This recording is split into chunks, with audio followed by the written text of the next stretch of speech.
వ్యతిరేకంగా జగన్మోహన్ రెడ్డి గారు ఇచ్చినటువంటి పిలుపు మేరకు నియోజకవర్గ వ్యాప్తంగా 6 మండలాలలో ప్లస్ మున్సిపాలిటీలో దాదాపుగా 60 రచ్చబండలు చేయడం జరిగింది.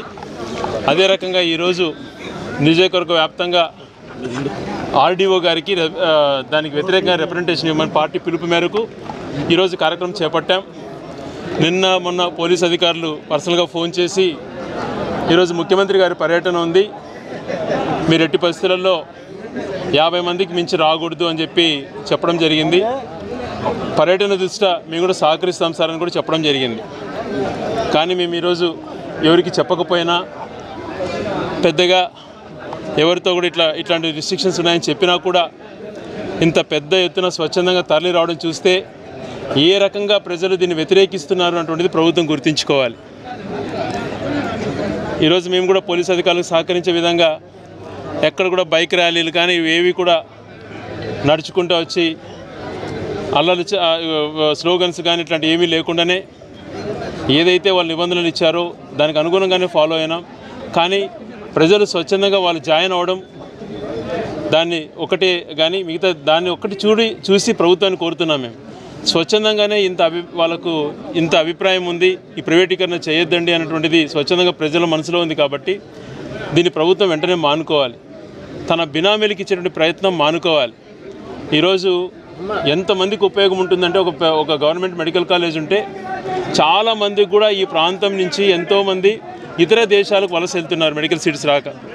ఈరోజు అదే కానీ ఇక్కడ ప్రభుత్వ మెడికల్ కాలేజ్ కానీ ఉండింటే బీసీల కోటాలో బీసీలకు, మైనార్టీ కోటా మైనార్టీలకు, ఓబీసీ కింద ఓసీలకు అందరికీ కూడా సీట్లు వచ్చేటివి. దాంతోపాటు ఒక నర్సింగ్ కాలేజ్ ఉండేది, ఒక సూపర్ స్పెషాలిటీ హాస్పిటల్ ఉంటుంది, పేద ప్రజలకు ఉచిత వైద్యం జరుగుతుంది. అలా కాకుండా ప్రైవేటీకరణ చేస్తే ఇవన్నీ కూడా ప్రజల దగ్గర ఛార్జ్ చేస్తారు, అత్యధిక వసూలు డొనేషన్స్ రూపంలో వసూలు చేస్తారు. వీటన్ని కారణం చేత 17 మెడికల్ కాలేజ్ ప్రారంభించారు జగన్మోహన్ రెడ్డి గారు. ఇక్కడ ఉన్నటువంటి డిమాండ్ దృష్ట్యా, ఇక్కడ ప్రజలకు ఉపయోగపడే దృష్ట్యా 5 మెడికల్ కాలేజీలు కంప్లీట్ కూడా చేశాడు. మిగిలిన 12 కాలేజీలు వివిధ దశల్లో ఉన్నాయి. ఎందుకు ఆయనకు లాభాల పంట కోసం, పేద ప్రజల దగ్గర డబ్బు గుంజుకోవడం కోసం, తన బినామీలకు ఇవ్వడం కోసం ఈరోజు ఆ మెడికల్ కాలేజీ ప్రైవేట్కి అప్పచెప్తున్నాడు. ఇది ఎంతవరకు సమంజసం? ఈరోజు రాష్ట్ర వ్యాప్తంగా ప్రజా నిరసన చూసానో తెలుసుకోవాలి, ఆ అడుగు వెనక్కి వేయాలి.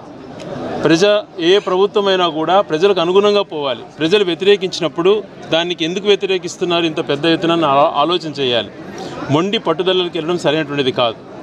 ఈరోజు గ్రామ సచివాలయాలు ఎంతో మంచిగా ప్రజలకు సేవ అందిస్తుంది, అది కూడా పేరు ఉండకూడదు అనే పేరు మారుస్తానన్నాడు. అన్ని పేర్లు, తల్లి అమ్మఒడిని పేరు మార్చుకున్నావు, ప్రతిదీ కూడా పేరు మార్చుకోవడం పైన దృష్టి పెడుతున్నావు. కానీ నీ స్వతహాగా నీ యొక్క ఆలోచన ప్రకారం పేద ప్రజలకు ఎలా చేయాలా అటువంటి ఆలోచన నీకు ఏ రోజు కూడా కలగదు. ఇది చాలా దురదృష్టకరం.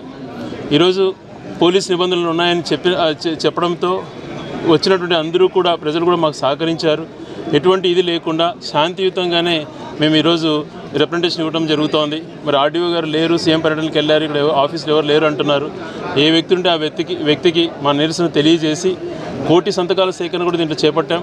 దాదాపుగా ఈ నియోజకవర్గంలో 1,00,000 సంతకాలు సేకరించడానికి ప్రణాళిక రూపొందించుకుని ప్రతి గ్రామంలో కూడా పర్యటించినాం. ప్రజలు కూడా స్వచ్ఛందంగా వచ్చి సంతకాలు పెడుతున్నారు. ఇవన్నిటితో కూడా జిల్లా వ్యాప్తంగా అవన్నీ కలెక్ట్ చేసుకొని రేపు ఈ నెల ఆఖరి లోపల గౌరవ జగన్మోహన్ రెడ్డి గారికి చేర్పించిన తర్వాత వారి ద్వారా గవర్నర్ కూడా చేర్పించి మా నిరసన తెలియజేస్తాం. ఈరోజు దాదాపుగా ముఖ్యమంత్రిగా ప్రమాణ స్వీకారం చేసి ప్రతి మండలానికి వస్తున్నారు చంద్రబాబు నాయుడు గారు. సంతోషమే. కానీ వచ్చినాక ఊరికే ఉపన్యాసాలు ఇచ్చి వెళ్ళటం కాకుండా ఈ ప్రాంతానికి ఏం చేయగలుగుతాం? ఇంతసేపు నువ్వు కొన్ని ప్రాంతాల అభివృద్ధి దృష్టి పెడుతున్నావు, అక్కడే 1,000 కోట్లు ఖర్చు పెడుతున్నావు. ఈరోజు 1,00,000 కోట్ల పైగాతో అమరావతి నిర్మిస్తానంటున్నావు. మాకు 100 కోట్లు కేటాయించండి, మా కలెక్టర్ కార్యాలయం, ఎస్పీ కార్యాలయాలు అయిపోతాయి. మిగిలినటువంటి ఇన్ఫ్రాస్ట్రక్చర్కి అంతా కూడా ఒక 50 కోట్లు ఇక్కడ అభివృద్ధి కోసం ఏదైతే గండికోట నుంచి నీళ్ళు తెచ్చి చెరువులకు ఇవ్వాలనుకుంటున్నామో దాదాపుగా 50% పనులు అయిపోయినాయి. వాటికి వెంటనే నిధులు కేటాయించండి. రాయలసీమ గురించి కూడా ఆలోచన చేయండి. ఎంతసేపు ఒక ప్రాంతం గురించి అందరు ప్రజల మనోభావాలు కనుక్కున్నప్పుడే ఆ ప్రభుత్వం మనుగడ ఉంటుంది. మీకు మనుగడ ఉండాలంటే అన్ని ప్రాంతాలు అభివృద్ధి చేయాలి. చాలా నిర్లక్ష్యానికి గురి చేశారు. ఏదో రాజశేఖర్ గారు పుణ్యాన అని ఆ పోతిరెడ్డిపాడు, హంద్రినీవా, గాలేరునగిరి చేసుకోగలిగినాం. కానీ ఇంతవరకు తర్వాత లేదు. జగన్మోహన్ రెడ్డి వల్ల కొన్ని జిల్లా కేంద్రాలు పెంచుకోగలిగినాం. కానీ మీ వరకు మీరు ఏమీ చేసి చంద్రబాబు నాయుడు గారు 16.5 సంవత్సరంలో ఇక్కడ ఒరిగింది ఏమీ లేదు. అలా కాకుండా శాశ్వతంగా మా ప్రాంతాలకు ఉపయోగపడే విధంగా కొన్ని వెంటనే ఇక్కడ ఏమేమైతే మాకు అవసరమో ఇవన్నీ కూడా వెంటనే ఇక్కడే శాంక్షన్ ఇచ్చి అడ్మిన్ శాంక్షన్స్ కూడా ఇవ్వాలని చెప్పి తెలియజేసుకుంటున్నాం. మరొకసారి ప్రభుత్వాన్ని గట్టిగా విన్నవిస్తున్నాం. ప్రజల యొక్క వ్యతిరేకత చూసైనా మీరు వెనక్కి తగ్గి ప్రైవేట్ పరం చేయాలనుకుంటే డెసిషన్ వెంటనే వెనక్కి తీసుకొని అది ప్రభుత్వం ద్వారానే ఆ మెడికల్ కాలేజ్ నడపాలని చెప్పి తెలియజేస్తాం.